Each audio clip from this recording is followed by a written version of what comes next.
الحمد للہ وکفا وسلام علی عبادہ الذین اصطفیٰ۔ حدیث نبوی۔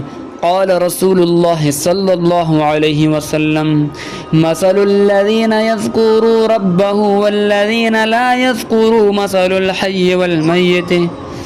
جو شخص اپنے رب کو یاد کرتا ہے اور جو شخص اپنے رب کو یاد نہیں کرتا، ان دونوں کی مثال زندہ اور مردہ شخص کی سی ہے۔ علماء اس حدیث کا مطلب کچھ یوں بیان کرتے ہیں کہ اس حدیث میں دل کی کیفیت کا بیان ہے کہ ذکر کرنے والے کا قلب زندہ ہے اور ذکر سے غفلت قلب کی موت ہے۔ جس طرح زندہ آدمی اپنی زندگی سے بہرہ ہوتا ہے تو اسی طرح ذکر کرنے والا اپنے عمل سے بہرہ ہوتا ہے۔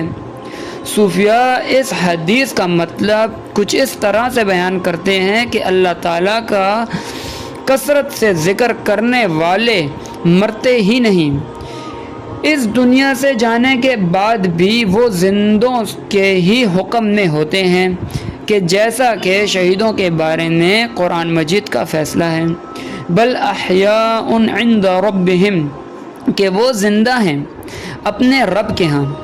ابن قیم رحمہ اللہ نے اپنی کتاب میں ذکر کے موضوع پر بحث کرتے ہوئے فرمایا ہے کہ اللہ تعالیٰ کا ذکر ہی وہ راستہ اور دروازہ ہے کہ جو اللہ اور اس کے بندے کے درمیان کھلا ہوا ہے۔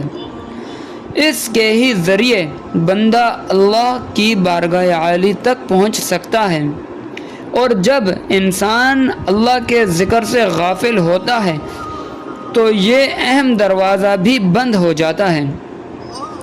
اللہ کی یاد سے غافل ہو جانا ان کے دلوں کی موت ہے، اور ان کا جسم زمین والی قبروں سے پہلے ان مردہ دلوں کی قبریں ہیں۔